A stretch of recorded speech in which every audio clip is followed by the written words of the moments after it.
Welcome to the deep dive. Today we're diving into something we all think about, or maybe don't think about enough, water.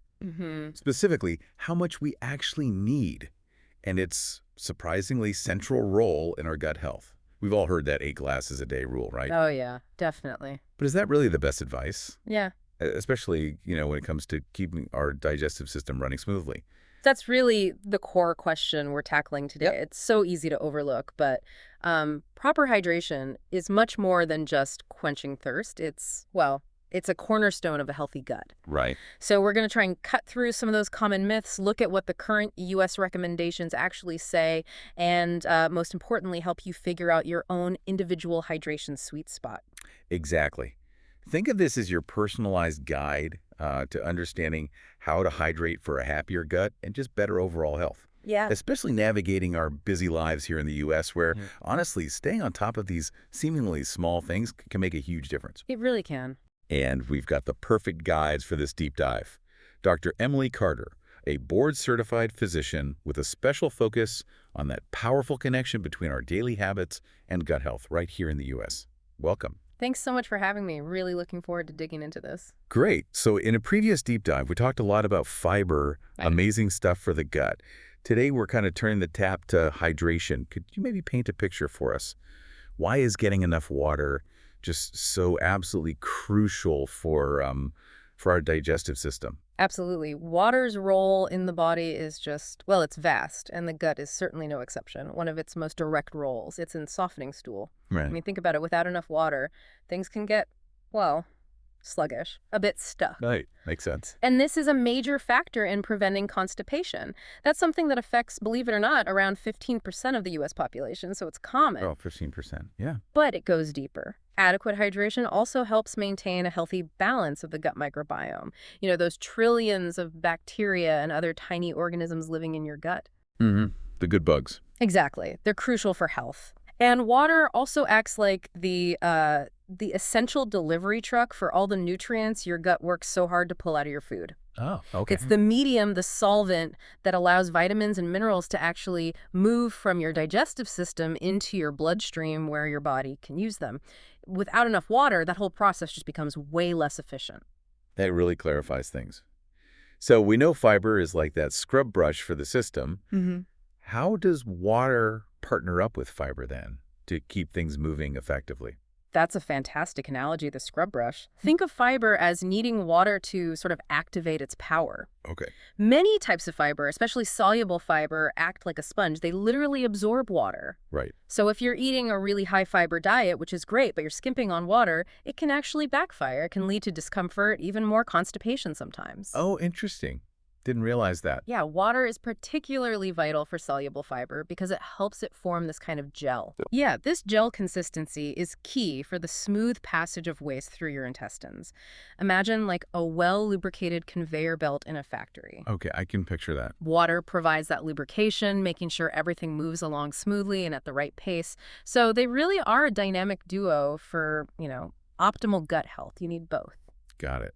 So that 8 glasses a day rule, it's been hammered into us for so long.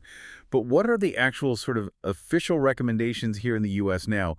How much fluid should we really be aiming for? That's a great point, and it really highlights a common misunderstanding. While 8 glasses, maybe around 64 ounces, is simple to remember. Yeah, catchy. It is catchy. But the National Academies of Sciences, Engineering, and Medicine, NASM, here in the U.S., offer more nuanced guidelines. They recommend what they call an adequate daily fluid intake. Okay, adequate intake. Right, and that's roughly 15.5 cups. That's about 3.7 liters for men. And around 11.5 cups, or 2.7 liters, for women each day. Wow, that sounds like a lot more than 8 glasses. It does, but here's the crucial thing. That includes all fluids. Ah, okay. Not just plain water. Exactly. It's water, yes, but also things like coffee, tea, juice, milk, even soup.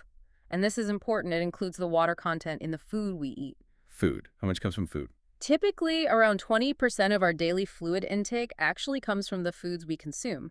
Things like fruits, vegetables. Okay, so apples, oranges, cucumbers. Precisely. And it's also really vital to understand these are just general recommendations. Your individual needs can fluctuate quite a bit based on, a lot of things. Right, okay.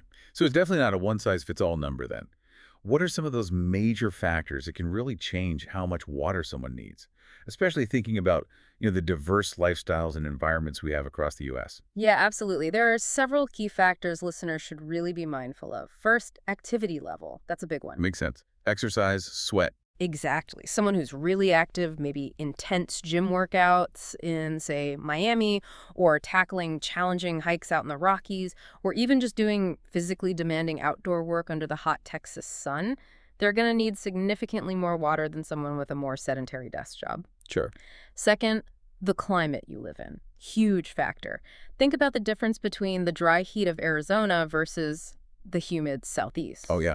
You feel it differently, but you're losing water either way. You are. In dry heat, sweat evaporates quickly, so you might not realize how much fluid you're losing. High altitudes, too, they can increase fluid loss through breathing. Didn't know about altitude. Okay. Third, your overall health status is critical. Certain conditions, some quite common in the U.S., impact hydration. Diabetes, for instance, can sometimes lead to increased urination. Right. And obviously, if you have a fever or you're dealing with vomiting or diarrhea, like with the stomach bug, you're losing fluids much faster and need to replace them. Right. But on the flip side, some conditions, like severe kidney disease or heart failure, might actually require fluid restriction. Ah, okay. So it's not always more is better. Absolutely not. That's why it's so essential to talk to your doctor if you have any chronic health issues. They can give you personalized advice. Crucial point. What else? Fourth, certain medications. Common ones like diuretics, often prescribed for high blood pressure here in the U.S., increase urination. So you'll likely need more fluid to compensate. Good to know. Check your prescriptions. Definitely. Fifth, your diet plays a role too.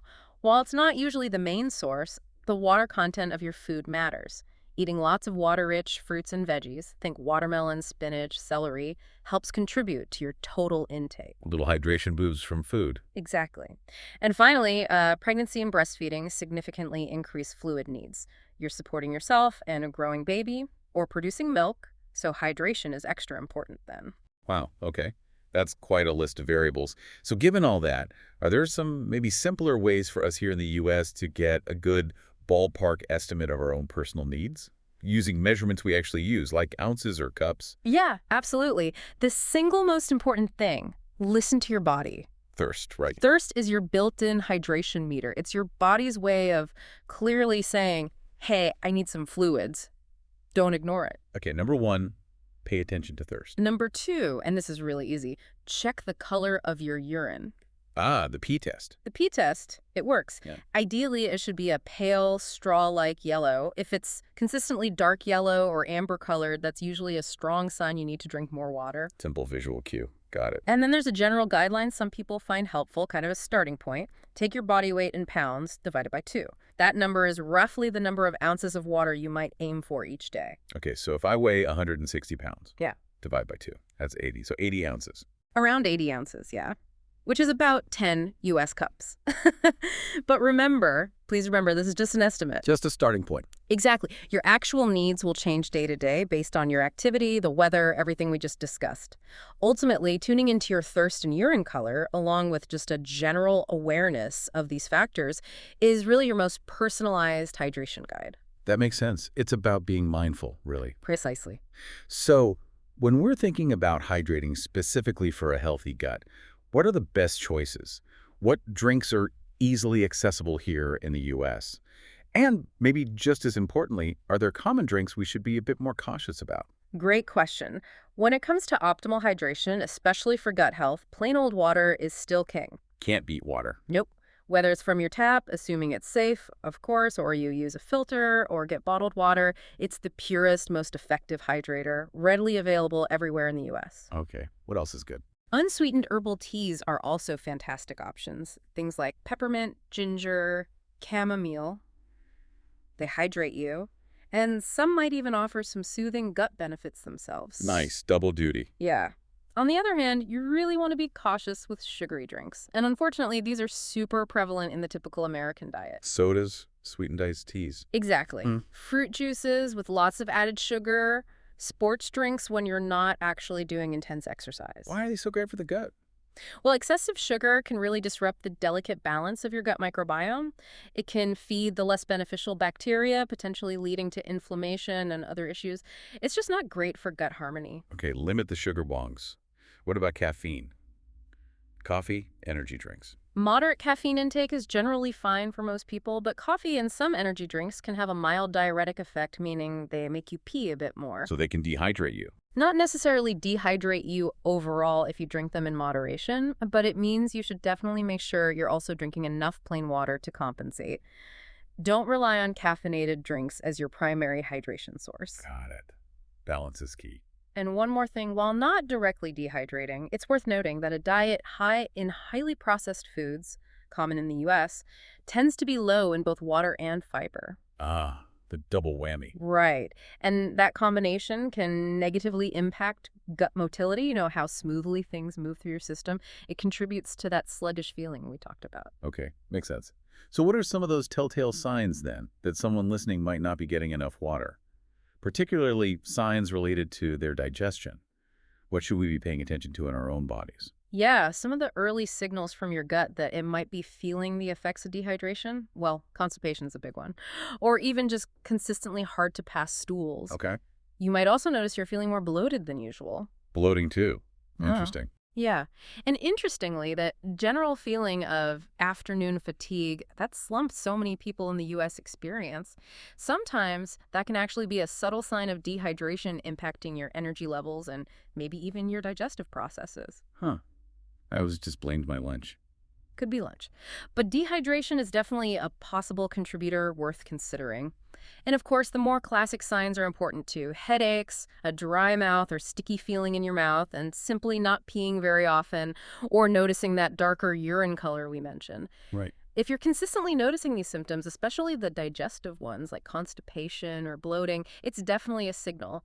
A sign to consciously up your water intake for a few days and see if that makes a difference. Be your own detective, basically. Exactly. Pay attention to the clues. Okay, so let's get really practical. What are some easy-to-implement strategies? Things our listeners here in the U.S. can weave into their daily lives, even with packed schedules, to make sure they're staying well hydrated for a healthy gut. Okay, actionable tips. I like it. Here are a few that usually fit well into the typical American lifestyle. First, make carrying a reusable water bottle your non-negotiable accessory. Like keys, wallet, phone, water bottle. Exactly. You see them everywhere in the U.S. for a reason. Keep one in your car, have one at your desk at work, toss in your gym bag, keep one by your side at home. Just having water readily visible and available is huge, simple, but incredibly effective. Out of sight, out of mind, right? So keep it in sight. Precisely. Second, use the tech you already have. Set reminders on your smartphone, maybe every hour, just a little ping. Drink water, especially if you get really absorbed in work or other activities and just forget. There are even hydration tracking apps if you like that sort of thing. A little digital nudge. Yep. Third, if plain water just feels boring sometimes. Yeah, I can get a bit meh. Totally understandable. Jazz it up naturally. It's so easy. Add slices of lemon, lime, cucumber, readily available in any U.S. grocery store. Toss in some mint leaves, a few berries. It adds flavor, makes it more appealing without adding sugar or calories. Good idea. Like spa water at home. Kind of. Fourth, try making it a habit to drink a glass of water about 30 minutes before your meals. Before. Why before? Well, it can help you feel a little more full, which might help with portion control if that's a goal. But it also kind of primes your digestive system, gets it ready for the food that's coming. Interesting. Pre-gaming the meal with water. Sort of, yeah. And finally, be really mindful about hydration around physical activity. We talked about needing more water, but when matters too. Okay. Whether you're hitting a fitness class, going for a run, playing a sport, or even just doing strenuous yard work on a hot day, make sure you hydrate before, sip during if possible, and definitely replenish after. Before, during, and after. Got it. What about sports drinks then? For most everyday activities, even a decent workout, plain water is usually perfectly sufficient. If you're doing really prolonged, intense exercise, especially in the heat, like running a marathon or maybe very heavy labor for hours, that's when electrolyte drinks can be beneficial to replace salts lost in sweat. But for the average gym session or jog, water's generally best. Good clarification. Keep it simple unless you really need the extras. Exactly. Those are all really manageable tips. So how does staying properly hydrated kind of tie back into those other healthy habits we often talk about, like eating enough fiber? Oh, it's completely interconnected. You Mm. really can't optimize one without supporting the other. Like we discussed earlier, if you're making that effort to eat a healthy, high-fiber diet, which is fantastic, water is absolutely essential for that fiber to work properly. Right. The sponge needs water. Exactly. It prevents the fiber from causing blockages and helps it do its job of keeping you regular.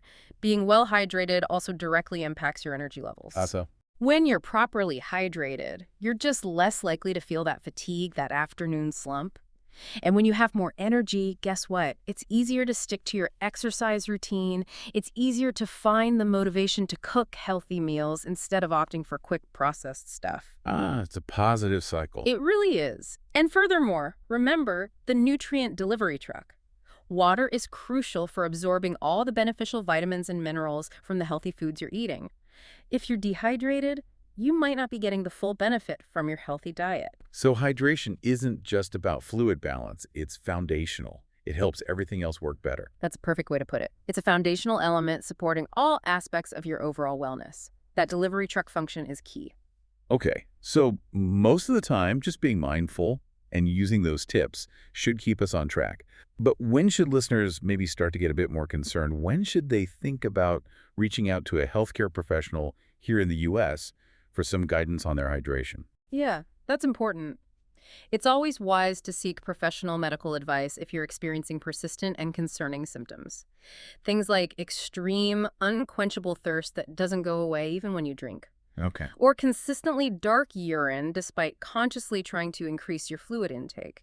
Significant ongoing fatigue that isn't explained by anything else.